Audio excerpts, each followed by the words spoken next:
Simula January 1 of 2024, mahigpit na ipatutupad sa Canada ang tamang sweldo para sa mga temporary foreign workers para hindi sila maging biktima ng pagsasamantala.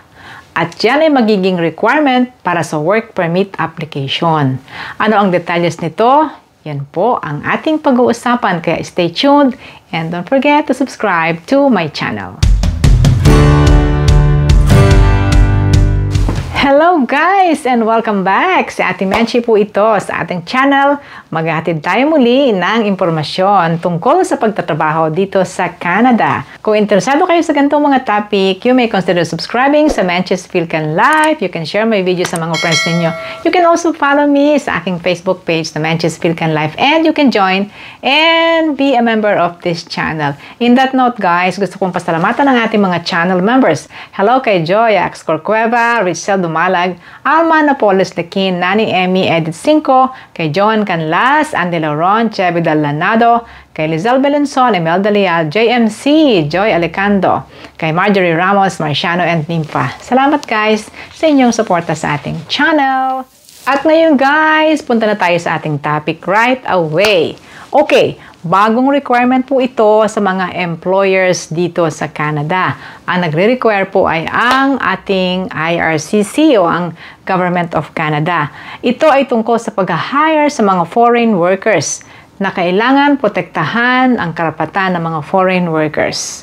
Hindi po ba kailangan ang mga dumarating dito na mga workers from outside ay magkaroon ng magandang experience base sa tamang sweldo na kanilang tinatanggap. At makaka-relate dito ang ilan sa ating mga kababayan na naging biktima na po ng mababang pasahod, no? So sa halip na yung standard rate, nag-o-offer ng mas mababang rate kasi hindi nila ni-revise ang kanilang mga pasweldo nung nakalipas pang 10 taon. Hindi pwede yung ganon.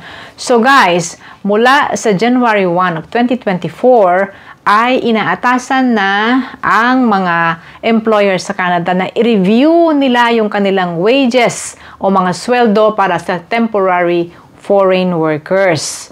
At dapat ipatupad ang prevailing wages o sa kung anumang posisyon yung kanilang hina-hire from outside of Canada. In the previous guys, mayroong mga complaint ng mababang pasweldo base sa tama sana na sweldo sa trabahong inyong inaplayan. Isa po ba kayo sa naging biktima na ng mababang pasweldo sa trabahong inyong pinasukan at nung nandito na kayo sa kanyo lang nalalaman na nakakontrata na kayo tapos ang baba naman pala ng pasweldo, no? Alam nyo guys, meron tayong minimum wage sa Canada. Iba't ibang probinsya po, iba't iba ang minimum wage.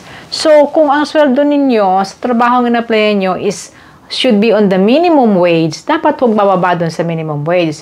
Pero meron din pong mga trabahong above the minimum wage. At kung tama ang kanilang pasweldo sa inyo, then it's good. Pero posible rin na hindi nila binabago ang kanilang pasweldo in the past years. Hindi po dapat ganon, sapagkat taon-taon halos ay nagtataas po ang pasweldo sa Canada. Dahil nga sa patuloy pong inflation rate, patuloy pong pagbabago ng cost of living, ina-adjust din po ang sweldo. So ngayon guys, bigay ko muna sa inyo ang minimum wage ng Canada ngayon.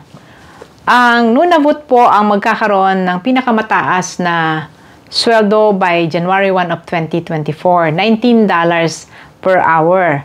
Ang British Columbia ay $16.75 o $16.75 per hour. Ontario ay $16.55, ang Yukon ay $16.77, Northwest Territories $16.05, Manitoba $15.30, Quebec $15.25, Alberta $15 per hour, ang Nova Scotia ay $15 per hour, Newfoundland and Labrador $15, ang PEI o Prince Edward Island $15, New Brunswick, $14.75 at ang Saskatchewan po, $14.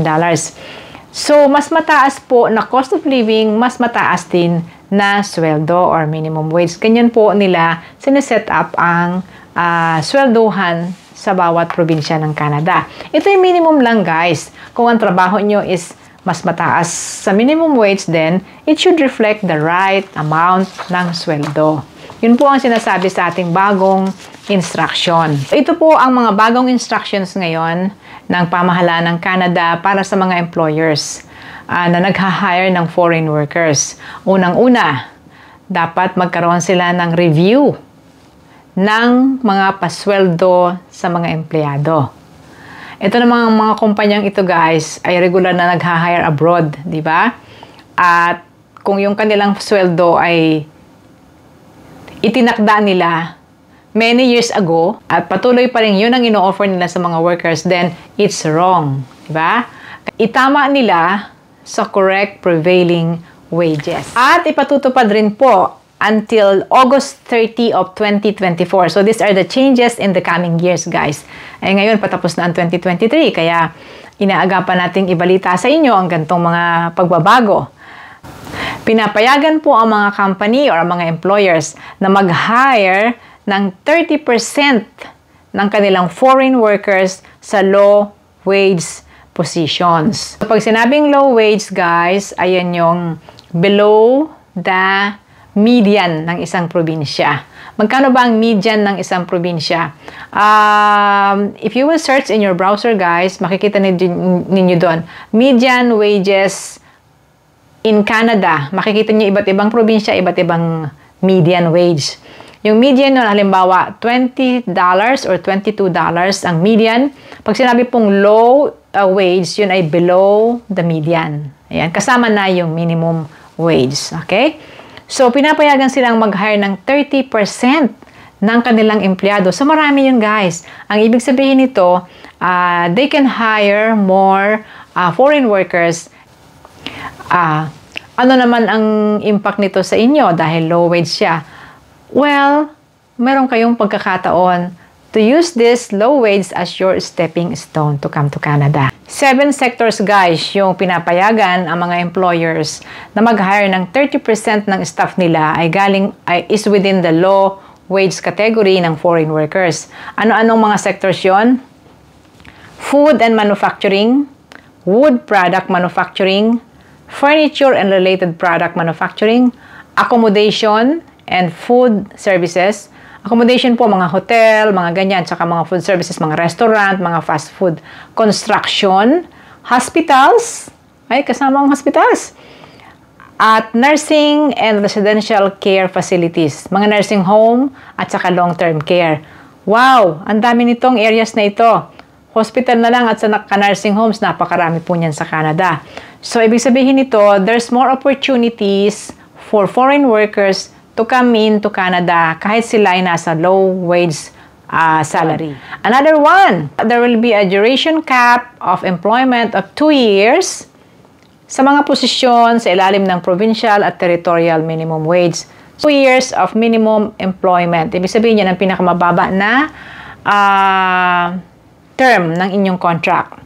And then, ang mga LMIAs, guys, ay i-reduce naman nila ang validity. Gagawin na lang pong 12 months ang maximum. Hindi na po 18 months. Ano ang impact nito? Anyway, ang LMIA, guys, ang kumukuha po niya na yung employer. No? Kaya kailangan mag-provide sila ng LMIA. At saka ngayon, alam nyo, mabilis na po ang pagkuha ng employer ng mga LMIA. Online portal na nga ang ginagamit nila ngayon. At may mga bagong programa para pabilisin ang pagkuha ng LMIA ngayon. No? Sa ngayon po sa Canada, ang nakikita natin dahil sa shortage of manpower, yung mga easy access sa mga dokumento, iginagawa na po ngayon ng Canada. Para hindi na mahirapan ang mga employers, marami na silang programang ini-open para mabilis na makakuha ng workers abroad. All these measures are to be in place until August 30 of 2024. Busy sila, no? Ang dami nila mga ginagawang ganitong mga measures. Oo naman, alam niyo kung bakit? Sa ngayon, there is a competition worldwide sa pagkuha ng workers, ng magagaling na workers. Hindi lang po Canada ang nangangailangan ng workers ngayon. Maraming ibang bansa ang nangangailangan ng workers at nagre-recruit. European countries, and then kahit mga Australia, New Zealand, Kahit po mga Japan, mga Singapore, ang daming nagre-recruit ngayon sa Pilipinas. Kaya sila ngayon ay nag-uunahan na makakuha ng talent and skills sa Pilipinas. And we should be proud of that. Ang tanong na lang ay bakit po ang hirap pa rin na pumasok? Sapagkat meron pong immigration rules na in place. Hindi po natin maiaalis yan. Ang ginagawa nila ngayon ay ayusin dun sa employers level. Binibigyan po ang employers ng mga bagong sistema para mabilis silang makapag-hire.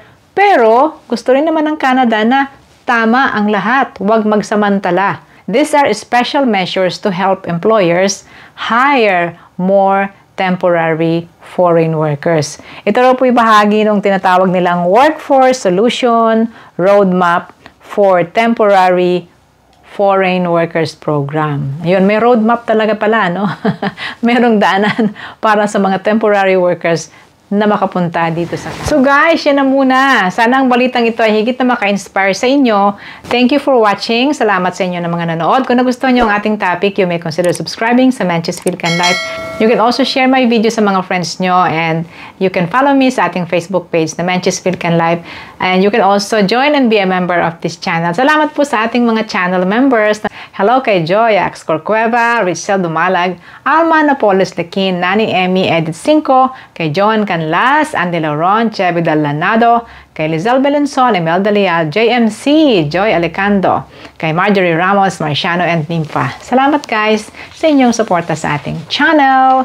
Paalam na po, si Ate Menchi mula po rito sa Toronto, Canada, nagsasabing hanggang sa susunod. Bye everybody!